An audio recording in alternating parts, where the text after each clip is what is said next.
A very good morning to all of you, my dear students. Welcome all of you to my Prerana YT classes. In this class today, we are going to discuss about one of the most eminent area of study of international relation that comes under the third semester system. So today's topic is neoliberalism in international relation. So students, as you know, to study and analyze the field of international politics or international relation, there is the need of development of different theories or approaches because it's not possible for a layman to understand the broad area of international relation. That's why we take the help of different theories or different approaches for the study and analysis of international relation. So, as far as the broad perspective of international relations are is concerned, there has been we find the different development of different theories, the development of different theories, just like the theory of realism, the theory of neorealism, the theory of liberalism, the theory of neoliberalism, simultaneously the theory of Marxism and the theory of feminism. So, in accordance with the different time and situations, numerous theories have been developed in the field of international relation for the perfect study and analysis of the different areas of international relations. So, today's class is mainly vested to the ground of analyzing what is neoliberalism. तो students आज के class में हम लोग broadly discussion करेंगे new liberalism को international relations के field में। तो न्यू लिबरलिज्म को जाने से पहले पहले हम लोग थोड़ा हाईलाइट कर देते हैं ये जो डिफरेंट थ्योरीज़ है इंटरनेशनल रिलेशंस के, वो कौन से थ्योरीज है और उनका स्पेशली फोकस किस टॉपिक पर है। So, students, as you know, the theory of realism it focuses upon what? It focuses upon the concept of struggle for power.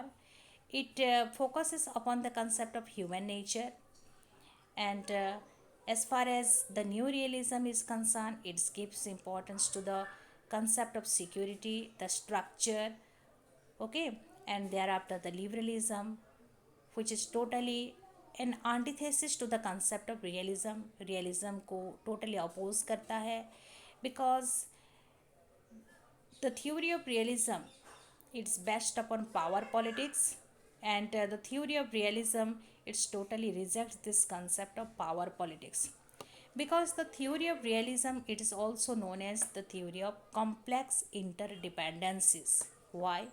Because it always tries to build cooperative relationship among the different nation state. It talks about economic interdependence. It highlights the role of international institutions like European Union, United Nations organizations and IMF.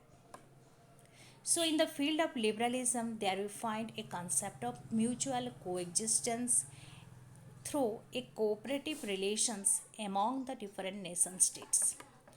So students आज के जो new liberalism है, new liberalism क्या है इसको पहले जान लेते हैं। तो न्यू लिबरलिज़म एक एक्सटेंसन है लिबरलिज़म कंसेप्ट की। लिबरलिज़म जो थ्योरी है उसका थोड़ा एक्सटेंसन हम देखते हैं, उसको हम ब्रॉडली डिस्कशन करेंगे। पहले मैं थोड़ा इंट्रोड्यूस कर लेती हूँ कि न्यू लिबरलिज़म क्या है।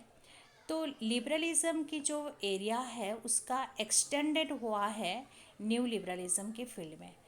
तो जितना भी फीचर्स हम लिबरलिज़म की देखते हैं वही फीचर्स कंटिन्यू रहता है न्यू लिबरलिज़म के फील्ड में, उसके साथ some more features also included here. So new liberalism क्या है? एक अम्ब्रेला टर्म है जहाँ फोकस रहता है economic liberalisation, free trade, democracy, development of different institutions, enhancement of private sector in economy, deregulation, free trade, fiscal aspects of development. More importance here it is given to the individual. So all these aspects are broadly carried out in the field of neoliberalism. So students, पहले हम लोग जान लेते हैं new liberalism का development, उसका core ideas, the different postulates, assumptions. इसको हम वन बाय वन डिस्कशन करते हैं. सो shall you start? So in recent years, new liberalism has become a topic of great debate and discussion. It has during the last 20 years or so become quite widespread in some political and academic debates. तो new liberalism आज एक बहुत ही important topic of debate and discussion है. Last 20 years से different academic debates में इसका बहुत ही इम्पॉर्टेंट रोल को हम देख रहे हैं. So some authors they have suggested that neoliberalism is the dominant ideology shaping our world today, and that we live in an age of new liberalism. तो in accordance with the different authors, उनके हिसाब से new liberalism जो important role play कर रहा है आज के एज में, तो इसी के वजह से जैसे कि हम एक न्यू लिबरलिज्म एज में हम आज की लाइफ में हैं, और न्यू लिबरलिज्म एक डोमिनेंट आइडियोलॉजी है प्रेजेंट वर्ल्ड ऑर्डर में, और जो कि इम्पॉर्टेंट रोल प्ले कर रहा है to shape our world today. So particularly हम अगर इसका इवोल्यूशन को देखते हैं, ओरिजिन को देखते हैं, तो this idea was adopted and promoted by home. This ideology it was adopted and promoted by American government since Ronald Reagan. तो स्टूडेंट्स, आप लोगों को पता होगा Ronald Reagan, the ex president of America, and he had adopted this ideology of new liberalism to bring about economic liberalization and to bring about more economic development in the field of private sector. So let us broadly understand what is new liberalism. तो जैसे कि हम लोग अभी discussion कर रहे थे, एक बहुत ही इम्पॉर्टेंट आइडियोलॉजी है न्यू लिबरलिज्म, जिसका एडॉप्शन एंड प्रमोशन हुआ है कब? 1980s पीरियड में to the early 2000. New liberalism is an updated version और restatement of the classical liberal economic thought that was the dominant ideology in the US and UK prior to the Great Depression of the 1930s. तो students, आप लोगों को पता होगा 1930s के पहले जो इकोनॉमिक डिप्रेशंस आया था, particularly after the end of first world war, तो उसके लिए जो क्लासिकल लिबरल इकोनॉमिक थॉट का डेवलपमेंट हुआ था, क्लासिकल इकोनॉमिक थॉट जहाँ प्रायोरिटी दिया जाता है इकोनॉमिक लिबर्टी ऑफ इंडिविजुअल्स को, तो उसका एक रीस्टेटमेंट, उसका एक अपडेटेड वर्सन हम देखते हैं न्यू लिबरलिज्म में. तो न्यू लिबरलिज्म क्या है? एक एक्सटेंडेड फॉर्म है लिबरलिज्म की, और उसके साथ लिबरलिज्म में जितना भी फीचर्स दिखते हैं न्यू लिबरलिज्म में, उसी फीचर्स के साथ और भी इम्पॉर्टेंट फीचर्स को इंक्लूड किया जाता है, और जहां हम इकोनॉमिक डेवलपमेंट की एक न्यू डायमेंशन को हम यहाँ डेवलपमेंट के फील्ड में पाते हैं. तो while liberalism emerged in 18th century to fight against autocratic state, new liberalism became dominant since 1980s. तो लिबरलिज्म आप लोगों को पता होगा, this was one of the most eminent theory in the field of political science. In the year 18th century इसका emergence हुआ था, particularly against the autocratic state को पेपल पावर की जो डिक्टेटर्स थे, पोप का जो इंटरफेरेंस था, अननेसेसरी इंटरफेरेंस था, इंडिविजुअल्स को लिबर्टी नहीं मिल पा रहा था, राइट्स उनका नहीं मिल पा रहा था, पोप का unnecessary interference in the field of administration था, तो उसके अगेंस्ट लिबरलिज्म का डेवलपमेंट हुआ था. तो लिबरलिज्म एक ओल्ड आइडियोलॉजी है, पर न्यू लिबरलिज्म जो है एक न्यू आइडियोलॉजी है, जिसका डेवलपमेंट हम कब देख रहे हैं? 1980s के पीरियड में. So number of features of liberalist thought we can able to find in new liberalism. पहले में मैंने बता ही अभी. Along with these features, there are some important different thought also we can able to find in new liberalism in different perspectives. तो truly shortly अगर हम कहते हैं तो न्यू लिबरलिज्म क्या है? लिबरलिज्म की इम्पॉर्टेंट फीचर्स को कैरी करता है, साथ ही साथ सम अदर इम्पॉर्टेंट फीचर्स को भी कैरी करता है। तो लिबरलिज्म का एक्सटेंडेड फॉर्म है new liberalism. So let us see what are the basic fundamental assumptions of neoliberalism. First, neoliberalism is an umbrella term that believes in the role of international institutions, multinational corporations in promoting global change, cooperation, peace, and prosperity. Neoliberalism refers to extensive economics liberalization. तो students, हम लोग पहले discussion किए थे liberalism में हम लोग क्या पाते हैं? कोऑपरेशन को पाते हैं in economic field among the different nation states. तो न्यू लिबरलिज्म भी एक अम्ब्रेला टर्म को कैरी करता है, जहाँ हम लोग देखते हैं डिफरेंट इंटरनेशनल इंस्टीट्यूशंस के रोल को, जैसे कि हम लोग पहले भी देखा था role of international institutions like European Union, United Nations organisations, IMF. Okay, so what are the most important objectives of these international institutions? They are mainly for to bring about global change, positive change, cooperation, peace and prosperity. हर एक Nations के अंदर piece prosperity among the different Nations, how it can be achieve, this is the sole motto or this is the sole objective of all these regional organizations, you may say, or international organizations, because they are mainly for the peace, prosperity and development of different parts of the world. So new liberalism क्या है? एक extensive economic liberalisation है, जहां हम क्या देखते हैं? Privatisation, deregulation, free trade and different physical aspect of development को, जहां बहुत ही इम्पोर्टेंट रोल प्ले होता है प्राइवेट सेक्टर की इन इकोनॉमिक फील्ड। इंडिविजुअल्स को बहुत ही फोकस किया जाता है, उसको इकोनॉमिक लिबर्टी दिया जाता है।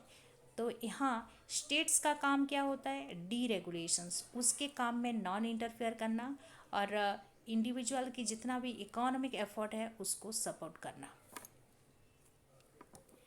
तो new liberalism see institutions as significant forces in international relation.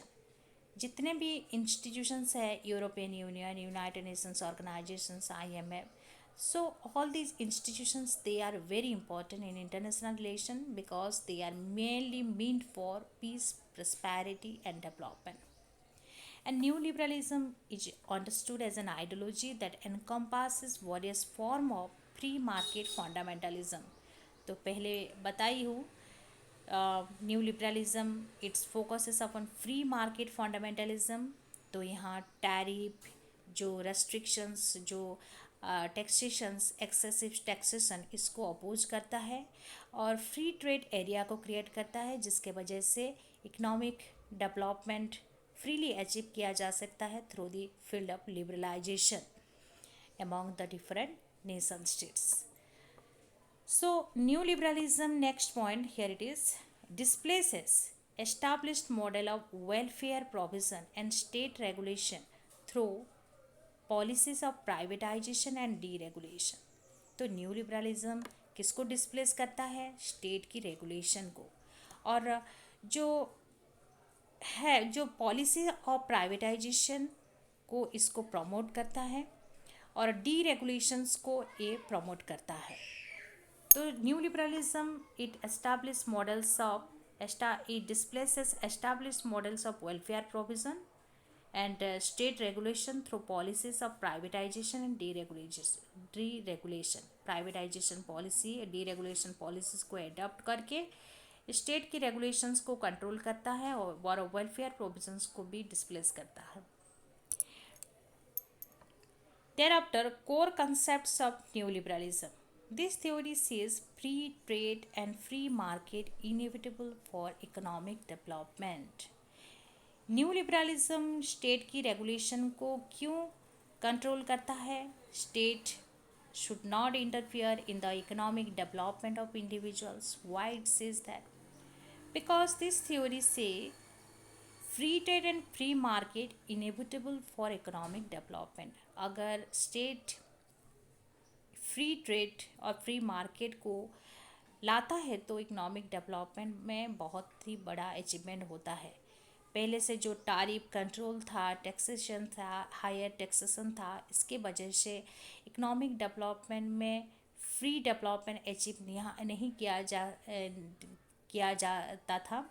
तो उसके वजह से हम फुली इकोनॉमिक सेक्टर को ग्लोबलाइज नहीं कर पा रहे थे।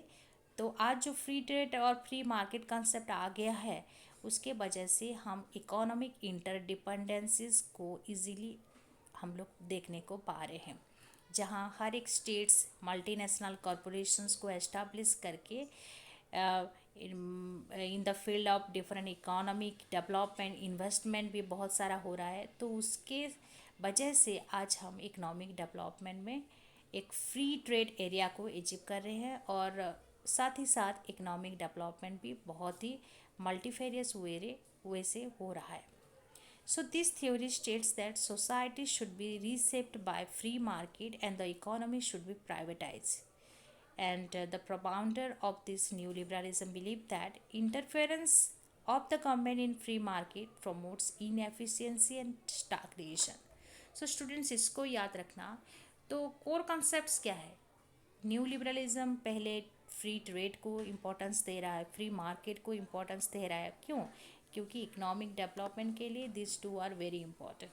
Secondly, this theory also states that society तभी जाकर सेफ हो सकता है प्रॉपरली अगर फ्री मार्केट होता है, और इकोनॉमी जो है इसको प्राइवेटाइजेशंस के फील्ड में हम लोग लाते हैं। तो इसका जो प्रोपाउंडर्स हैं उनका एक बिलीफ है कि गवर्नमेंट का इंटरफेरेंस ना हो। अगर गवर्नमेंट इंटरफेयर करता है तो क्या वो लाएगा? Inefficiency and stagnation. डेवलपमेंट के फील्ड में हम प्रॉपर अचीवमेंट नहीं कर पाएंगे। तो स्टेट का काम क्या है? स्टेट का काम है बस प्रोमोट करना, हेल्प करना, असिस्ट करना। स्टेट का काम है हर एक इकोनॉमिक फील्ड ऑफ डेवलपमेंट में उसका कोलाबोरेशन को मेंटेन करना।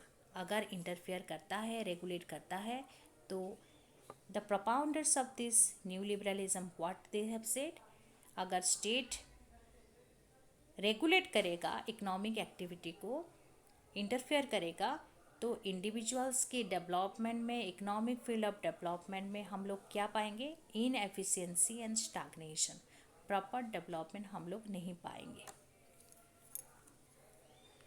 So what are the central propositions of neoliberalism? First, the self-interested individual.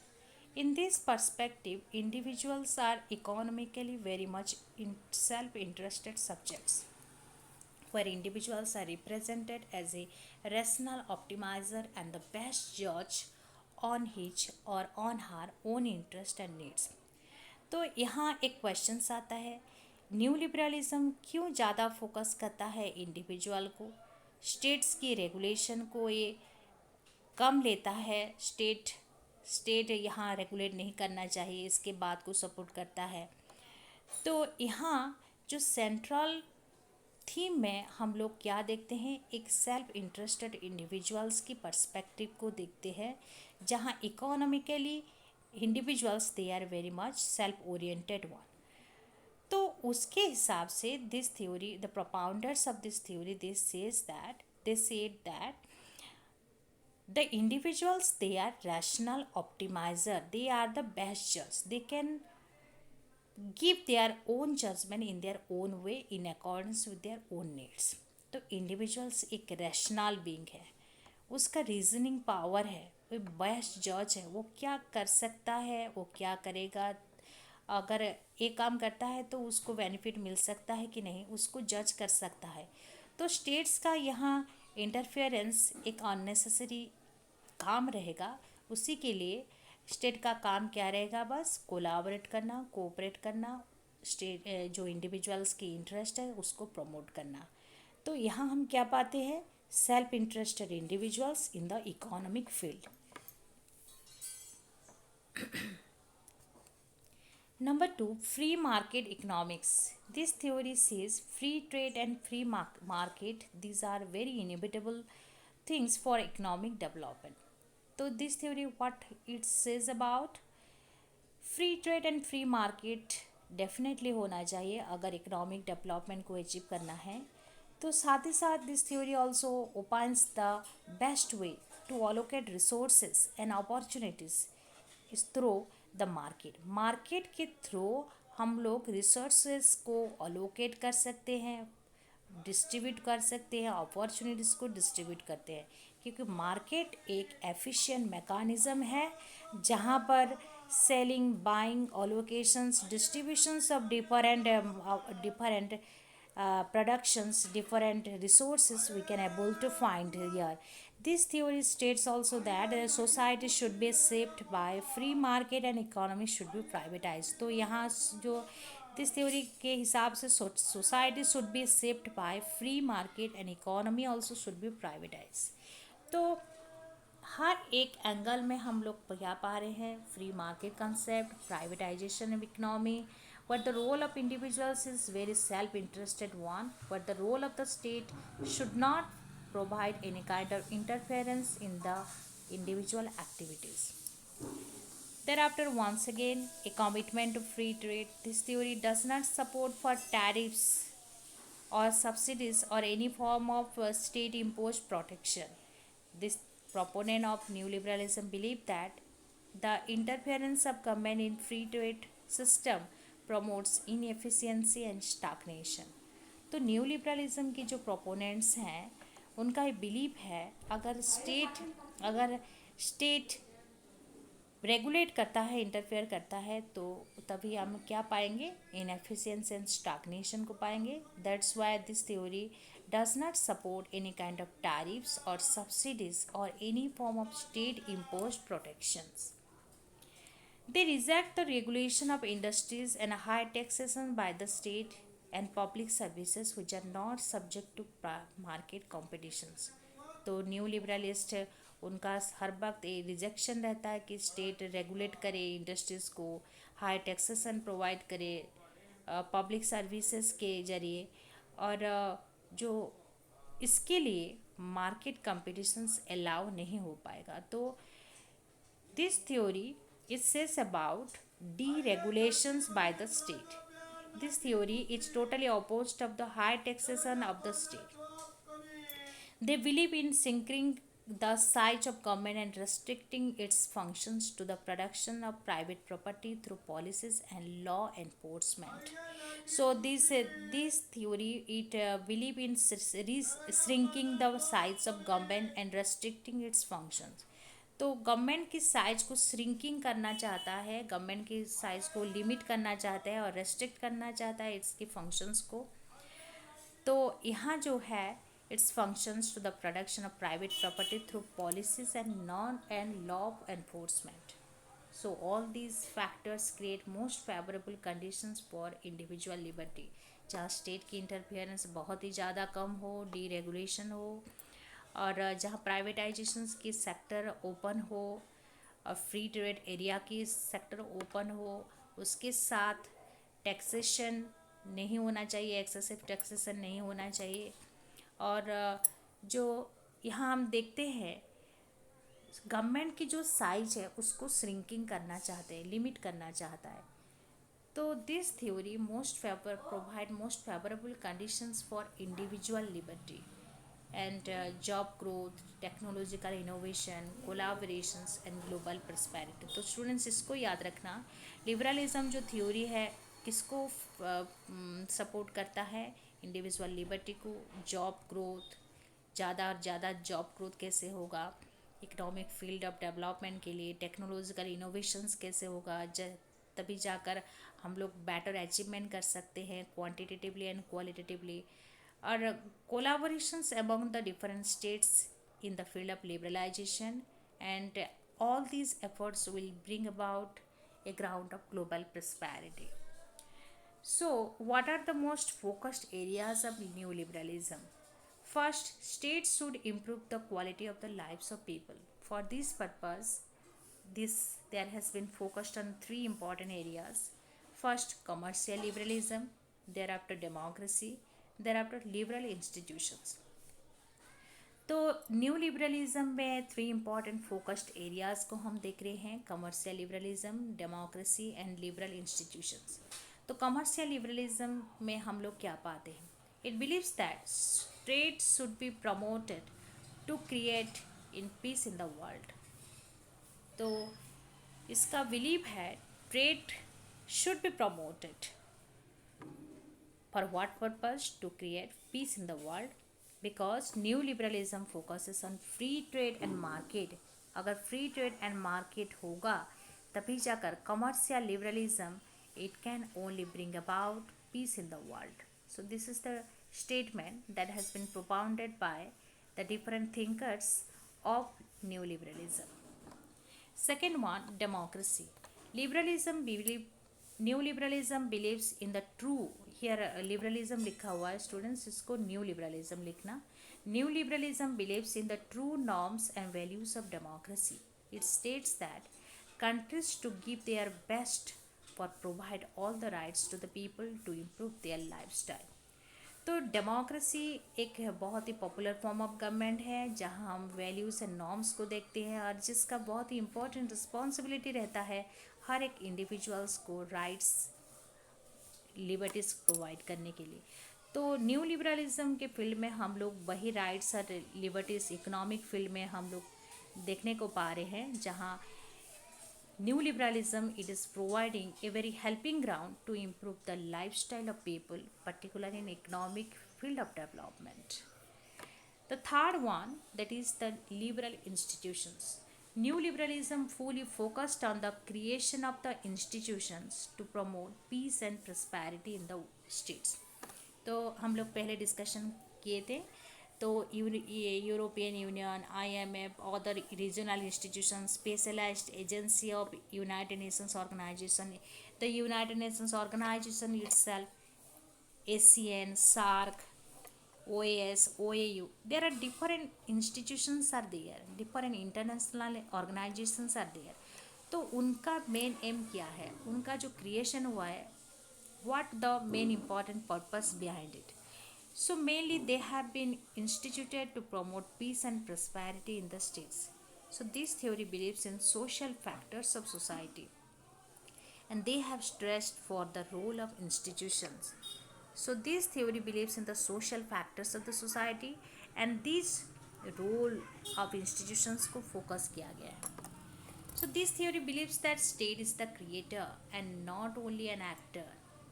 तो ये जो institutions है इसको क्रिएट करना किसका काम है? स्टेट के काम है. It not only it will have to play very important role as an actor in international relation, जहाँ हम रियलिज्म में देखते हैं स्टेट एक बहुत ही बड़ा इम्पॉर्टेंट एक्टर है इंटरनेशनल रिलेशन में, जिसका बहुत ही इम्पॉर्टेंट काम होता है नेशनल इंटरेस्ट को फुलफिल करने के लिए, to involve in the power politics. तो यहाँ हम देखते हैं क्या स्टूडेंट्स, तो न्यू लिबरलिज्म के फील्ड में state not only an actor but also creator of different international institution. और जो इंटरनेशनल इंस्टीट्यूशंस का बहुत ही इंपॉर्टेंट रोल रहेगा किस फील्ड में? International cooperation, peace, prosperity, collaborations in different sectors of development. So this theory believes in the social factors in society and the stressed for the role of institution for the progress and prosperity of the people. So students, this is all about the theory of new liberalism and hope you understand all these aspects. If there will be any kind of doubt, please share with me. If you like this video, please provide your likes, share and comments towards it. So in next video we will analyze another more important theory. So see you next class. Till then, have a nice day. Goodbye all of you.